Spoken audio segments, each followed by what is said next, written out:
भक्ति तथा भगवान से जुड़े अनेक तथ्यों को जानने के लिए और अगर आप हमसे जुड़ना चाहते हैं तो डरो भगवान से चैनल को सब्सक्राइब कीजिए। सब्सक्राइब करने के बाद इस बेल आइकन पर प्रेस करके उसे ऑल पर सिलेक्ट कर लीजिए। इससे क्या होगा, जब भी मैं कोई नया वीडियो अपलोड करूंगा उसको नोटिफिकेशन आपको सबसे पहले मिल सकेगा। नमस्कार दोस्तों, मैं विष्णु और आज इस वीडियो के माध्यम से प्रस्तुत करते हैं आध्यात्मिक ज्ञान चर्चा। ज्ञान चर्चा शुरू करने से पहले मैं आपको एक बात क्लियर कर दूं कि आज की इस ज्ञान चर्चा में हम एक या दो संतों के विचार नहीं बल्कि 5 से 6 संतों के विचार प्रस्तुत करने वाले हैं, जो कि एक बहुत ही बड़े प्रश्न को लेकर हैं, जो प्रश्न हर साधक के दिमाग में हमेशा बना रहता है। चलिए तो उस प्रश्न को जान लेते हैं कि आखिरकार वह प्रश्न है क्या। वह प्रश्न कुछ इस प्रकार से है कि परमात्मा साकार है या निराकार।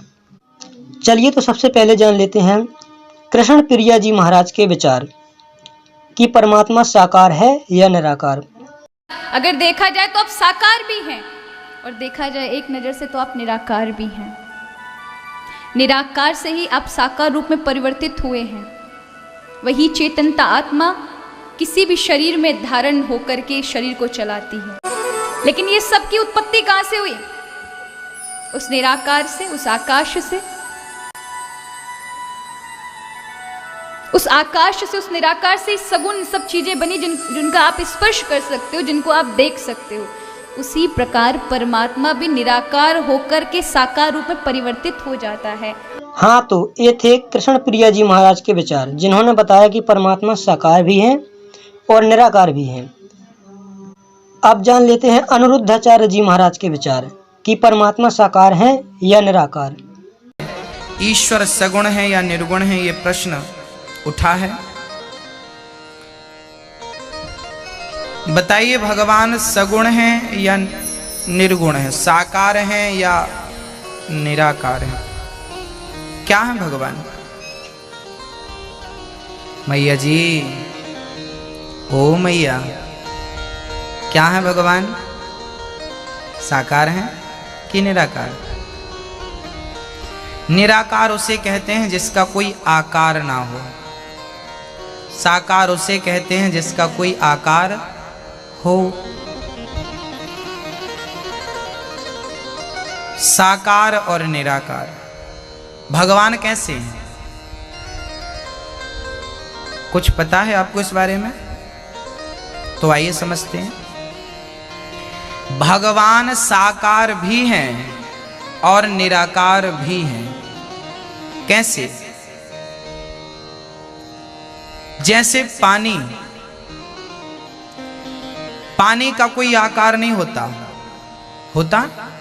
पर वही पानी गिलास में भर के यदि फ्रिज में रख दिया जाए तो वो पानी क्या बन जाता है? बर्फ बन जाता है। अभी पानी था जिसका कोई आकार नहीं था, अब वही पानी क्या बन गया? बर्फ। बर्फ का आकार है या नहीं? बर्फ का आकार होता। पानी निराकार था, पर फ्रिज मिली, फ्रिज की संगत करी तो वही निराकार साकार बन गया, बर्फ बन गया। ऐसे ही ईश्वर परमात्मा परब्रह्म वो निराकार है, पर जब भक्तों के प्रेम की फ्रिज में, भक्ति की फ्रिज में प्रवेश करता है तो वही निराकार निर्गुण सगुण साकार बनकर के कभी राम कभी कृष्ण बनकर भक्तों के लिए प्रकट हो जाता है। वो निराकार तो है, पर भक्तों के लिए वही निराकार कभी राम बनकर आता है, कभी कृष्ण बनकर आता है, कभी वामन बनकर आता है, कभी नरसिंह बनकर आता है। वही तो है, कौन दूसरा? तो भगवान निराकार भी हैं और साकार भी हैं। हाँ, तो ये थे अनिरुद्धाचार्य जी महाराज के विचार, जिन्होंने बताया कि परमात्मा साकार भी है और निराकार भी है। चलिए अब जान लेते हैं प्रदीप ओशो जी महाराज के विचार। ओशो प्रदीप जी, हमारे दर्शकों को बताइए कि क्या हमारे देश में ईश्वर एक है या अनेक है? अगर एक है तो वो साकार है या फिर निराकार? आपका ये कहना कि पहले परमात्मा साकार है कि निराकार, मैं कहता हूँ अपनी ही ले लेते हैं, क्योंकि अंड में ब्रह्मांड है। मैं आपसे पूछूंगा, आप अपनी आंखें हैं कि पैर हैं कि हाथ हैं? आप क्या हैं? आप सभी हैं। आप साकार में सभी एक ही हैं। आप अनुपमा जी एक ही अनुपमा जी हैं। जहाँ तक निराकार का सवाल है, वहाँ तक आपकी आत्मा है वो निराकार है। तो परमात्मा भी ये साकार रूप में जो भी आपको नज़र आ रहा है ये सब परमात्मा है, साकार परमात्मा ऐसा कह सकते हैं। और फिर भीतर जो आपके भीतर बैठा हुआ है वो निराकार परमात्मा बैठा हुआ है। साकार भी परमात्मा है और निराकार भी परमात्मा है, दोनों परमात्मा है। आपका ये कहना कि साकार है कि निराकार, मैं कहता हूँ दोनों, साकार भी और निराकार भी। हाँ, तो आपने अभी देखे ओशो प्रदीप जी महाराज के विचार, जिन्होंने बताया कि परमात्मा साकार भी है और निराकार भी है। अब जान लेते हैं करुण जी महाराज के विचार कि परमात्मा साकार है या निराकार। इन दो रास्तों में से कोई एक रास्ता चुन लो, ज्ञान का या भक्ति का। ज्ञान का रास्ता है अहम ब्रह्मास्मि, आत्मा ही परमात्मा है, ये ज्ञान का पंथ है।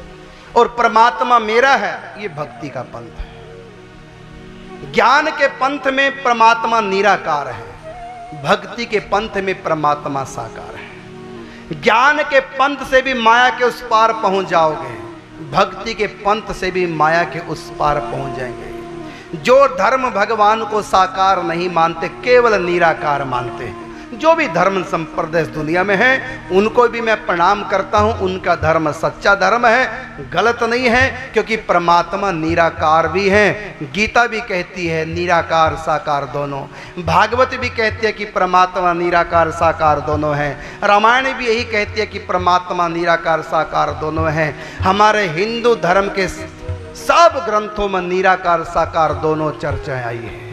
हाँ, तो अभी आपने देखे करुण जी महाराज के विचार, जिन्होंने बताया कि परमात्मा साकार भी हैं और निराकार भी हैं।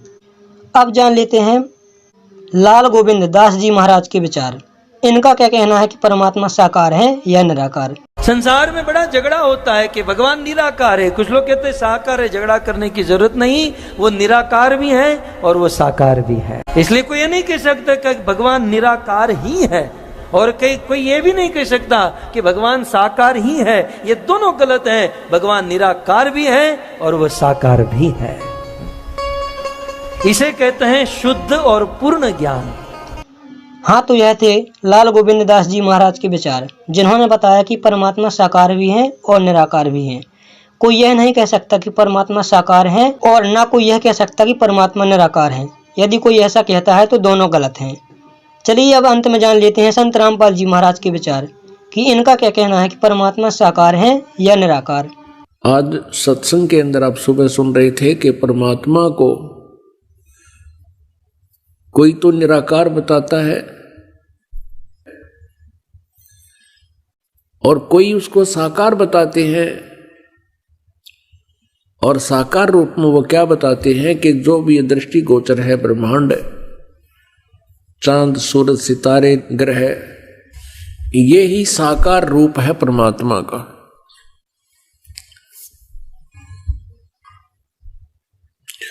और इसी कारण से हम आज तक यही सिद्धांत बनाकर अपनी साधनाएं करते रहे। हम साकार मूर्ति रखते थे, भगवान विष्णु जी की पूजा करते थे। फिर भी कोई पूछता था क्या आपको कुछ दिखाई देता है, क्या आप साधना करते हो, आपने भगवान देखा है, कैसा है परमात्मा? तो हम कहते थे वो तो निराकार है, दिखाई थोड़ा ही देता है। परमात्मा का केवल प्रकाश देखा जा सकता है। जैसा हमने सुनाया ये लोक वेद था। अपने आत्माओं सामने विष्णु जी को हम भगवान भी मानते थे और फिर हम भगवान को निराकार भी कहते थे। तो हमारा बालकों वाला ज्ञान था और यही स्थिति प्रत्येक धर्म के व्यक्तियों की है।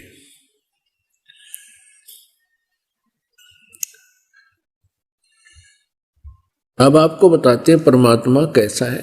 परमात्मा परमेश्वर वो साकार है, नर आकार है, मनुष्य दृश्य है और वो सतलोक में रहता है।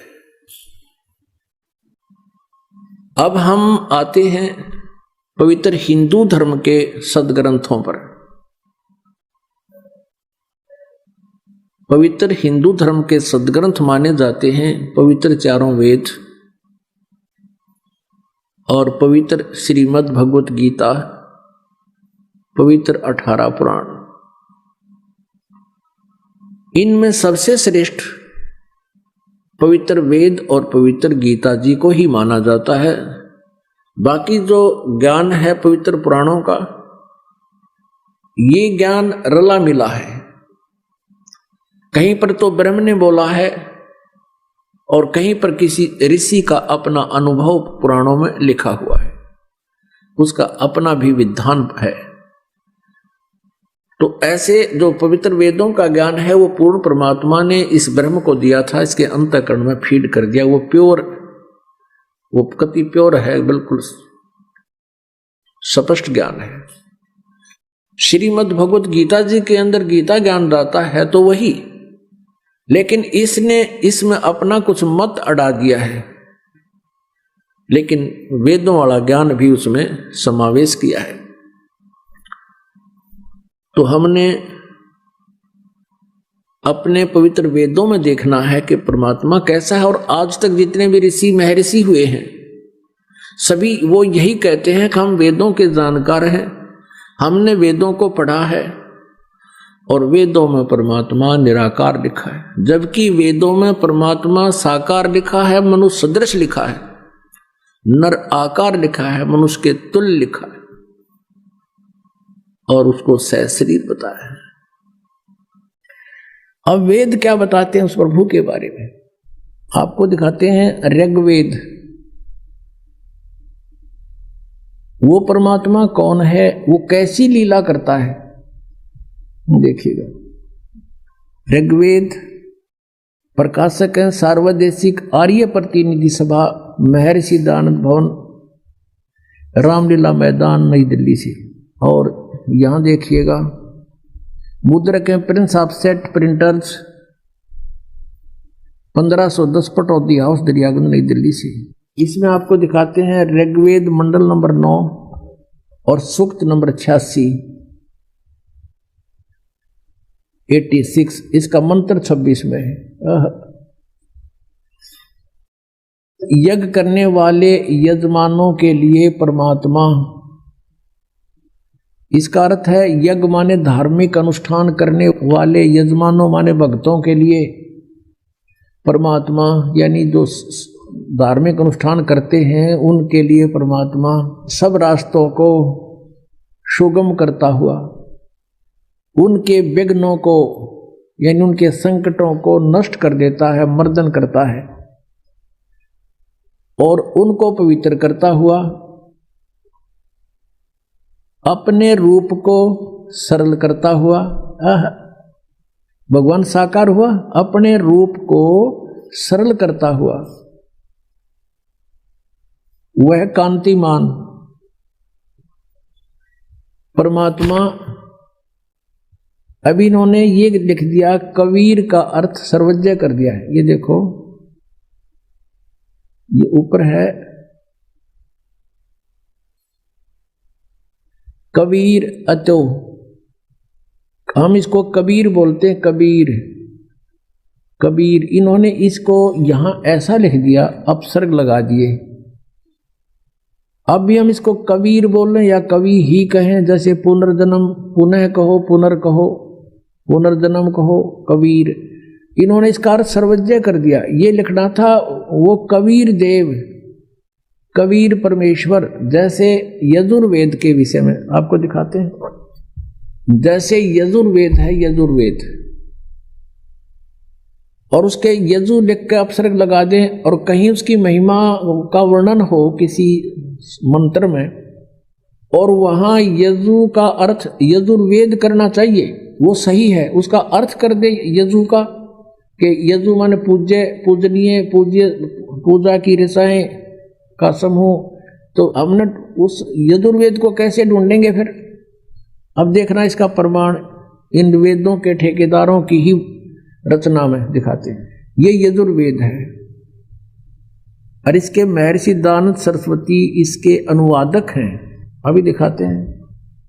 प्रकाशक हैं सार्वदेशिक आर्य प्रतिनिधि सभा 2/5 महर्षि सिद्धांत भवन रामलीला मैदान नई दिल्ली से ये प्रकाशित है। और महर्षि दयानंद आर्य समाज प्रवर्तक का अनुवादित है, इसके द्वारा अनुवादित है। ये यहां से छपा है, Prince offset printers 1510 Pataudi house Daryaganj नई दिल्ली से। इसके 36वें अध्याय का प्रथम मंत्र ये है यजुर्वेद भाषा भाष्य, ये है 6300 यानी 36वां अध्याय है ये। और इसका ये प्रथम मंत्र है। इसमें क्या लिखा है? रेचम वाचम परपदे मनो यजु परपदे, ये यजु शब्द है, इसका 2 अपसर्ग लगा रखे हैं। और इसको ऐसे लिख दें, ये देखो ऐसे। अब इसको चलो यहां दिखाते, इसका अनुवाद जो किया है इन्होंने, ये यजु का इन्होंने यहां अनुवाद किया है। अनुवाद में इन्होंने बिल्कुल सही लिखा है, यजु का अर्थ लिख दिया यजुर्वेद, ये बिल्कुल सही कर दिया। अगर यहां यजुर्वेद ना लिख के और ये लिख दें कि यजु यानी पूजा की ऋचाएं, क्योंकि यजु शब्द जो है ये पूजा से संबंधित है, तो उसका किसी भी शब्द का कोई अर्थ तो होता ही है। तो यहां अगर यजुर्वेद ना लिखते तो इस यजुर्वेद को कैसे पहचानेंगे किसकी महिमा है? इन्होंने ठीक ऐसा वहां करना चाहिए था जहां नहीं किया। अब हम फिर आते हैं उस ऋग्वेद पर, जहां पर इन्होंने कबीर का अर्थ कवि कर दिया, सर्वज्ञ कर दिया। प्रथम तो कोई भी कवि सर्वज्ञ नहीं हो सकता। कवि का अर्थ काव्यकार तो लिख सकते थे तो कोई दिक्कत ना थी, लेकिन हम फिर भी पहचान लेते सच्चाई को। इन्होंने कविकार सर्वज्ञ करके ये बिल्कुल गलती कर दी। कोई भी कवि सर्वज्ञ नहीं होता। यहां अर्थ लिखना था वो कबीर देव है, वो परमात्मा जिसके विषय में ये गुणगान किए जा रहे हैं, वेद जिसकी महिमा बता रहे हैं, वो कबीर देव, कबीर साहब, कबीर प्रभु है। देव कहो, भगवान कहो, परमेश्वर कहो। अब देखिएगा ये वही ऋग्वेद, हमने यजुर्वेद रख दिया है, ऋग्वेद फिर उठा लिया, वही जो पहले आपको दिखाया था। ये कहाँ से प्रकाशित है? ये वहीं से प्रकाशित है, सर्वदेशिक आर्य प्रतिनिधि सभा महर्षि दयानंद भवन रामलीला मैदान नई दिल्ली से। अब इसके हम ऋग्वेद मंडल नंबर 9 सूक्त 86 का मंत्र 26 फिर पढ़ेंगे। 26 इसमें ये कबीर शब्द है, इसका इन्होंने यहां गड़बड़ कर दी। यज्ञ करने वाले यजमानों के लिए यानी भक्तों के लिए, जो धार्मिक अनुष्ठान करते हैं उन भक्तों के लिए, यज्ञ माने धार्मिक अनुष्ठान, परमात्मा सब रास्तों को सुगम करता हुआ उनके विघ्नों को मर्दन करता है, उनके विघ्न उनके संकटों का नाश करता है और उनको पवित्र करता है, यानी सब बुराइयों से हटा देता है और अपने रूप को सरल करता है। तेज पुंज अन्य दे धर के, हल्के तेज पुंज का शरीर बनाकर परमात्मा वो कांति में, यहां लिखना था वो कबीर देव, ये कबीर देव लिखना था, कबीर देव, कबीर साहब, कबीर भगवान, विद्युत के समान क्रीड़ा करता हुआ और वर्णीय पुरुष को यानी अच्छी आत्मा को प्राप्त होता है, वहां से चलकर आता है। यहां देखना अब 27 मंत्र में ऋग्वेद मंडल नंबर 9 सूक्त 86 का मंत्र 27 पढ़ रहे हैं हम, 26 पढ़ लिया हमने ये इसका। अब इसमें क्या लिखा है कि जो परमात्मा प्रकाश पुंज परमात्मा को बुद्धि वृत्तियां विषय करती हैं, जो परमात्मा ध्रुवलोक के तीसरे पृष्ठ पर विराजमान है या वहां पर रहता है, ध्रुवलोक के तीसरे स्थान पर, तीसरे पृष्ठ पर, तीसरे भाग पर ऊपर रहता है, यानी एक देशीय भगवान सिद्ध हो गया कि कहीं एक स्थान पर रहता है। और वहां से फिर देखना अब ऋग्वेद मंडल नंबर 9 सूक्त 82 का ये देखिएगा, ऋग्वेद मंडल नंबर 9 सूक्त 82 और मंत्र नंबर 1 82 का ये मंत्र नंबर 1 है। सर्वो उत्पादक प्रभु, सबकी सृष्टि रचने वाला प्रभु यानी परमात्मा, प्रकाश रूप है, सद्गुणों की वृष्टि करने वाला है, पापों को हरण करने वाला है। वह है राजेव, राजा के समान। ये देखना 269 पर हम पढ़ रहे हैं, 269 पर। अब 270 पर हम आ गए। तो देखो ना, तो और पृष्ठ दिखा दिया होगा। 270 पर हम आगे 270 पर। तो राजा के समान दर्शन यह है। यहां आपने देखा राजेव, राजा के समान, राजा के, और यहां लिखा है समान। दर्शनीय माने देखने जोगा है, दिखाई देता भगवान मनुष्य जैसा है, नर आकार है। और वह है पृथ्वी आदि लोक लोकांतरों के चारों ओर शब्दमान हो रहा है। वह वर्णीय पुरुष को, यानी अच्छी आत्मा को, श्रेष्ठ आत्मा को, जो दृढ़ भक्त है उसको पवित्र करता हुआ प्राप्त होता है।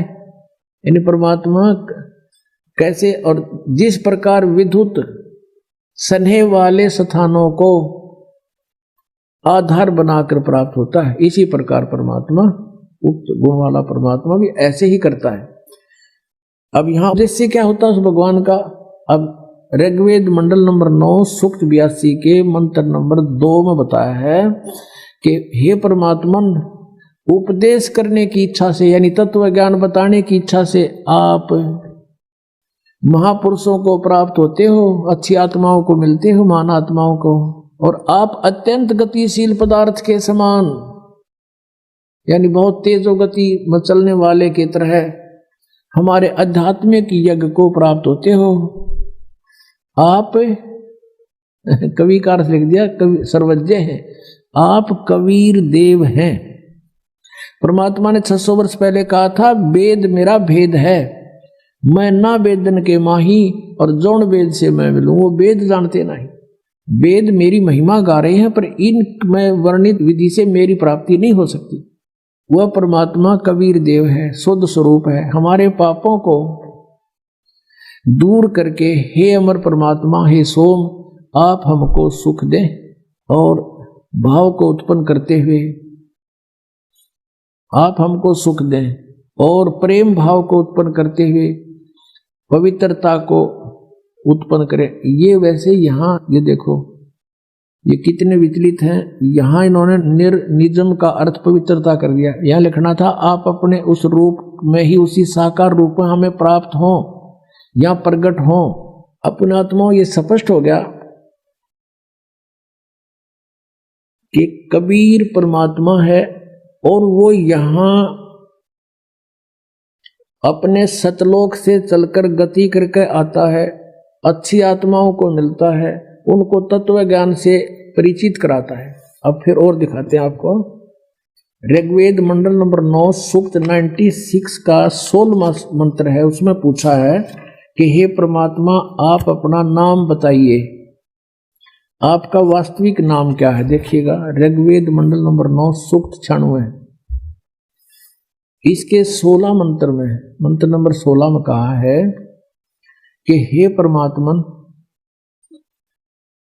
सर्वोपरि रहस्य श्रेष्ठ, जो नाम का इन्होंने अर्थ तुम्हारी संज्ञा कर दिया। लिखना था हे परमात्मन, सर्वोपरि रहस्य में, यानी गुप्त, आपका जो श्रेष्ठ नाम, जो नाम है, संज्ञा नहीं, आप उसका ज्ञान कराएं। अब इसमें 17वें श्लोक में ये स्पष्ट किया है कि शिशुम जगानम हरियंतम मर्दंती शुभंती विहीन मरुतो गणेन।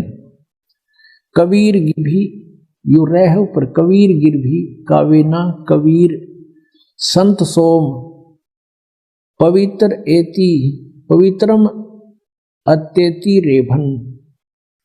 इसका सीधा सारथ है कि जो परमात्मा अपनी लीला अनुसार एक शिशु बालक का रूप धारण करके जानबूझ कर प्रकट होता है, और वो अपनी महिमा की कबीर वाणी के द्वारा कावेना, कवि यानी कविताओं से अपनी महिमा का गुणगान करता है ऊंचे स्वर में। रेबन माने ऊंचे स्वर में बोल बोल के, और वो कबीर देव होता है, और वो होता है परमात्मा, उसका नाम कबीर देव है। अभी इन्होंने क्या कर रखा है, शिशुम का अर्थ कुछ और ही कर दिया है।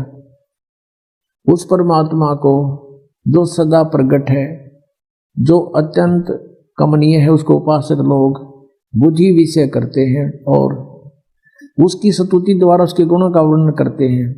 विद्वान लोग उस गतिशील परमात्मा का गुणों के गणों द्वारा वर्णन करते हैं। अब यहाँ इन्होंने क्या कर दिया, इस कबीर गिरभी को दो भाग कर दिए।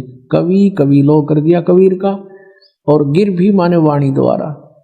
यहाँ लिखना था कबीर वाणी द्वारा, कबीर कबीर गिरभी, गिरभी माने वाणी द्वारा, गिर माने वाणी, गिरभी माने वाणी द्वारा, कबीर वाणी द्वारा। और कविन कविताओं से बोलता है। रेभन माने गरजता हुआ, ऊंची आवाज में बोलता है रेभन। इसका इन्होंने इस एक कवि का अर्थ तो कर दिया कबीर का, इस कबीर का अर्थ नहीं किया। आप देख लो, ये ब्रैकेट में इनकी संस्कृत है, इसमें कहीं पर भी दूसरा कबीर नहीं है। कबीर ये देखो, ये पीछे देख के खूब देख सकते हो। और यहां केवल एक कबीर लिखा है, ये लिखा है कबीर। ये कबीर गिरभी, कबीर वाणी द्वारा लिखना था। उसके बाद कबीर शब्द नहीं है, ये इनके सब आदि है, इसमें कहीं पर भी कबीर शब्द नहीं है। और ये एक कबीर ने खा गए। अब जब एक अक्षर का भी अर्थ कहीं नहीं है तो वो अनुवाद कैंसिल होता है, क्रॉस लग जाता है। इन अनुवाद ठीक नहीं किया। अब इसका अर्थ ये है, ये दास बताएगा, परमात्मा ने ये चारों वेद, पांचों वेद दिए थे इस काल को, और जो कुछ भी इसमें लिखना कहना सुनना था हमारे लिए, वो सारा कुछ लिख कर इसको दे दिया। अब उसने एज इट इज बाहर निकाल दिए। ये न्यो के न्यो है। इसमें परमात्मा ने आप पर बताया है कि आपका असली नाम क्या है, प्रश्नोत्तरी स्वयं लिखकर भेज रखे। फिर यहाँ बता रखा है कि वो कबीर देव है, और वो शिशु रूप धारण करके जब प्रकट होता है अपने उद्देश्य को लेकर आता है तत्व ज्ञान देने के लिए, वो अपने मुख से वाणी बोलता है। वो कबीर जी द्वारा बोली गई वाणी कबीर वाणी कहलाती है। उस कबीर वाणी द्वारा कविताओं से, यानी कविताओं के माध्यम से, लोकोक्तियों के माध्यम से अपना सतज्ञान उच्चारण करता, बोलता है। वो परमात्मा होता है कबीर देव। कबीर संत सोम, वो ऋषि या संत रूप में प्रकट होता है, और वो कवियों की तरह आचरण करता है, वो होता है परमात्मा। अब देखो, ये बताते भगवान निराकार है और वेदों के ठेकेदार बन रहे। और वेद भगवान को साकार बताओ, एक देशीय बताओ।